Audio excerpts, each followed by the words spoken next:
बिस्मिल्लाहिर्रहमानिर्रहीम।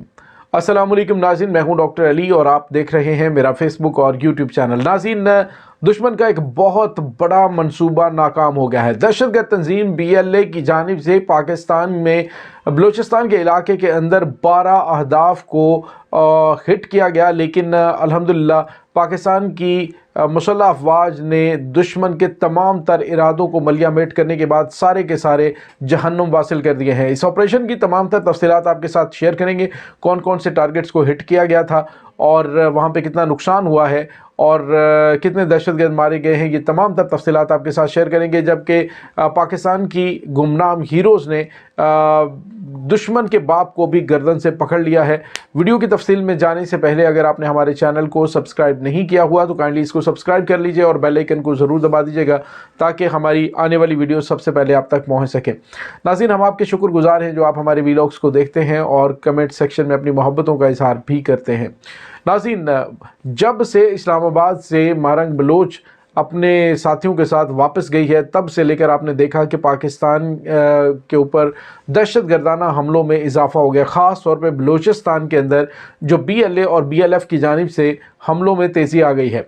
मारूंग बलोच की जानिब से एक धमकी दी गई थी और कहा ताकि आन करीब जो है ये आग आपके घरों तक पहुंचेगी। और नाज़रीन, उसके बाद आपने देखा कि पाकिस्तान के 9 जो पंजाब से ताल्लुक़ रखने वाले लोग थे उनको ईरान के सूबे सिस्तान के अंदर इसी BLA ने न सिर्फ हलाक किया बल्कि उन को जो है वो ख़ास तौर पे नाम ले लेके पुकारा गया कि कौन कौन पंजाब से ताल्लुक़ रखते हैं। जब ये लोग सामने आए तो फिर उसके बाद उनको शहीद कर दिया गया। अब नाज़रीन, उसके बाद एक बड़ा अटैक गुज़िश्ता रात किया गया था और ये हमला ख़ास तौर पे मच जेल पे किया गया था।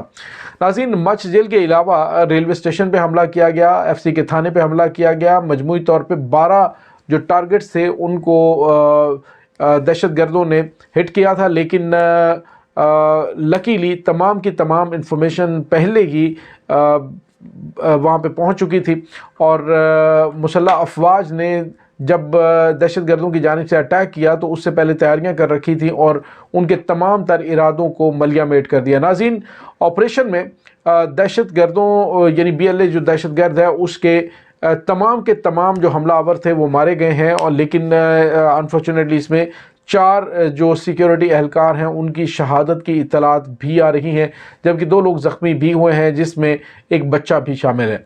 तो नाज़रीन, दहशतगर्दों की जानिब से मच जेल पर हमला करने का मकसद वहाँ से अपने जो BLA के दहशतगर्द हैं उनको छुड़वाना था और छुड़वा कर ले जाना था, लेकिन वो उसमें नाकाम रहे हैं। एक जो रॉकेट है, तकरीबन मजमूई तौर पे देखा जाए तो पहाड़ों से तकरीबन 12 रॉकेट्स फायर किए गए और उनमें से एक जो है वो जेल के सहन में गिरा, जो जिससे कोई भी जानी नुकसान नहीं हुआ है और मामलात कंट्रोल में रहे। नाज़रीन, दूसरी जानिब BLA के दहशतगर्दों की जानिब से मामलात को बढ़ा चढ़ा कर बयान करने की कोशिश की जा रही है और कहा जा रहा है कि हमने बहुत ज़्यादा टारगेट्स को हिट किया है। नाज़रीन, यहाँ पे आपको ये बताते चलें कि चूँकि ये तमाम दफातर एक ही कंपाउंड के अंदर थे जहाँ पे अटैक किया गया, तो उस कंपाउंड की वजह से ये कह रहे हैं जी हमने यहाँ पे भी अटैक किया। इनफैक्ट तकरीबन 8 दहशतगर्द जो है इसमें मारे गए हैं। क्लियरेंस ऑपरेशन जो है वो भी जारी है। पाकिस्तान की मुसल्लह अफवाज हाई अलर्ट पर हैं और दुश्मन के तमाम तर जो दहशतगर्द थे जो इस हमले को अंजाम देने के लिए लाए गए थे वो सारे के सारे जहन्नुम वासिल कर दिए गए हैं। नाज़रीन, यहाँ पे आपको ये बताते चलें कि चंद दिन पहले पाकिस्तान ने एक पूरा नेटवर्क पकड़ा था जिसका ताल्लुक भारत से था और वो पाकिस्तान के अंदर दहशतगर्दाना कार्रवाइयाँ करवाने में पेश थे। उसको भी बेनकाब किया गया नेटवर्क को। और दूसरी जानिब अब इस हमले के जो हैंडलर हैं वो भी पाकिस्तान के अज़ली दुश्मन भारत उससे जाके मिल रहे हैं। नाज़रीन, भारत की खुफिया एजेंसी राज से ताल्लुक़ रखने वाले कुछ ट्विटर हैंडलर्स ने इस हमले के बारे में सबसे पहले बताया था, सबसे पहले उसके बारे में इन्फॉर्म कर दिया गया था कि पाकिस्तान पर एक बहुत बड़ा अटैक होने वाला है। और उसके बाद नाज़रीन, दहशतगर्दों ने बलूचिस्तान में मच के इलाके में जो है वो हमला कर दिया। नाज़रीन, यहाँ पे आपको ये बताते चलें कि दहशतगर्दों का सरगना एक ही है, कोई और नहीं, वो है हमारा असली दुश्मन भारत। कल افغانستان کے جو وزیر خارجہ ہیں وہ بھی پاکستان میں جو کہ پہنچے ہوئے ہیں، تو انہوں نے army chief general Asim Munir سے ملاقات کی، تو انہوں نے بھی کہا کہ پاکستان اور ایران جو ہے اس میں دہشت گردی ایک ہی تیسرا ملک پھیلاتا ہے۔ ان کا اشارہ بھی بھارت کی جانب تھا۔ ناظرین، بھارت جو ہے وہ خطے میں کیا پوری دنیا کے اندر دہشت گردی کو سپورٹ کر رہا ہے اور دہشت گردی کرواتا ہے۔ بھارت کی خفیہ ایجنسیاں بدنام زمانہ راہ جو ہے وہ مغرب کے اندر بھی ایکسپوز ہو چکی ہے۔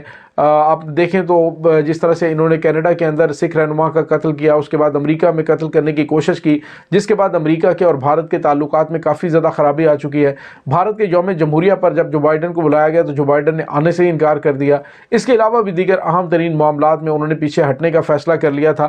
تو ناظرین، یہ اس وقت بھارت کا گھناؤنا چہرہ پوری دنیا کے سامنے بے نقاب ہو رہا ہے۔ پاکستان کے اندر پہلے بھی دہشت گردی پھیلانے کے لیے دہشت گردوں کو ٹریننگ اور فنڈنگ فراہم کرنے میں بھارت کا مجموعی طور پہ ہاتھ رہا ہے، اور پاکستان اس سے پہلے عالمی اداروں کو ڈوزیر دے چکا ہے اور بھارت کے بارے میں واضح طور پہ بتا چکا ہے کہ بھارت خطے کے اندر دہشت گردی پھیلانے کے لیے، بدامنی پھیلانے کے لیے اپنی خفیہ ایجنسیوں اور اپنے جو دیگر سلیپر سیلز ہیں ان کا جو ہے وہ ان کی امداد لے رہا ہوتا ہے۔ تو ناظرین، یہ اس وقت ہے مچھ جیل میں جو دہشت گرد مارے گئے ہیں، انہوں نے پہلے ریلوے اسٹیشن پہ اٹیک کیا تھا، جس کی وجہ سے کوئٹہ جانے والی جو ٹرینیں ہیں ان کو جو ہے وہ روک دیا گیا، اور دیگر جو کراچی سے جانے والی ٹرینیں ہیں وہ بھی تاخیر کا شکار ہوئی۔ اور اس کے علاوہ ناظرین، ایف سی کا تھانہ ہے، وہاں پہ کچھ دہشت گرد جو ہے جنہیں بند کیا گیا تھا اس پر بھی حملہ کیا، لیکن ایف سی نے بہترین حکمت عملی سے دہشت گردوں کے تمام تر حملے کو ناکام بنایا۔ بہت بڑا اٹیک تھا، اور بتایا یہ جا رہا ہے کہ درجنوں کی تعداد میں جو ہے وہ راکٹس فائر کرنے کا پلان تھا، اور یہاں تک کہ جہاں سے راکٹ فائر کیے جا رہے تھے پہاڑوں سے، ان سائٹ کو بھی جا کر قبضے میں لے لیا گیا، اور وہاں پہ مزید بھی اسلحہ اور گولہ بارود کے بڑے ذخیرے وہ ملے ہیں مسلح افواج کو۔ تو ناظرین، اس سے آپ اندازہ لگا سکتے ہیں کہ دہشت گرد ایک بہت بڑی تعداد میں ایک بڑی تیاری کے ساتھ یہ سب کچھ کرنے کی کوشش کر رہے تھے، پاکستان کو بدامنی کا نشانہ بنانے کی کوشش کر رہے تھے، لیکن الحمدللہ پاکستان کے بیٹوں نے اپنی جانوں کا نذرانہ پیش کر کے پاکستان کو بہت بڑی تباہی سے بچا لیا ہے۔ دوسری جانب ناظرین، آپ پاکستان کی مسلح افواج کو، پاکستان کو دہشت گردوں کے خلاف ایک بھرپور آپریشن کرنے کی ضرورت ہے۔ دہشت گردوں کو سہولت کار جو کہ آئے روز ریاست کو بلیک میل کرنے کے لیے کبھی اسلام آباد کبھی کہیں پہ آ کے بیٹھ جاتے ہیں، ان کو بھی کنٹرول کرنے کی ضرورت ہے۔ ناظرین، ایک خاتون جو یہاں پہ اسلام آباد میں موجود تھی اور اپنے بھائی کے لیے بڑی بے چین ہو رہی تھی، اس کا بھائی پاکستانیوں کا خون بہانے میں اور دہشت گرد تنظیم BLA کے ساتھ تعلق رکھتا تھا، اور وہ مارا گیا تھا، اور اس کے بعد انہوں نے دہشت گردوں کو جو ہے وہ شہید بنانا اور ان کو کریڈٹ دینے کے حوالے سے کام شروع کر دیا، اور اب خواتین کارڈ جو ہے اسی لیے استعمال کیا جا رہا تھا۔ ناظرین، تمام پاکستانی بشمول میرے بلوچستان کے لیے محبت رکھتے ہیں، بلوچی ہمارے بھائی ہیں، ہمارا جسم کا حصہ ہے پاکستان کا، لیکن دہشت گردوں کے روپ میں چھپے ہوئے لوگوں کو جس طرح سے سپورٹ کیا جاتا ہے، اس سے پاکستانیوں کو گمراہ کرنے کی کوشش کی جا رہی ہے، پاکستانیوں کو جو ہے وہ ڈبل مائنڈ کرنے کی کوشش کی جاتی ہے۔ تو یہی دشمن کا جو ہے وہ پراپوگنڈا ہوتا ہے، اسی کے لیے وہ تیاری کر رہا ہے کہ پاکستان کو کسی طریقے سے توڑا جائے۔ لیکن ناظرین، اب پاکستان نے مکمل طور پر تمام چیزیں جو ہیں وہ اپنے کنٹرول میں لی ہوئی ہیں، تمام کی تمام چیزیں انڈر کنٹرول ہیں۔ انشاءاللہ ان دہشت گردی کے نیٹ ورکس کو نہ صرف بے نقاب کیا جائے گا بلکہ ان کو ختم بھی کر دیا جائے گا۔ آج پاکستان کی مسلح افواج کو ہم سیلوٹ پیش کرتے ہیں، جنہوں نے ایک بڑی کارروائی کے ذریعے پاکستان کو ایک بڑی تباہی سے بچایا۔ ناظرین، اس تمام صورتحال کے بارے میں آپ کا کیا کہنا ہے؟ کمنٹ سیکشن میں اپنے خیالات کا اظہار ضرور کیجیے گا۔ انشاءاللہ ملتے ہیں ایک نئی ویڈیو میں، تب تک کے لیے اپنا بہت سارا خیال رکھیے گا۔ اللہ حافظ۔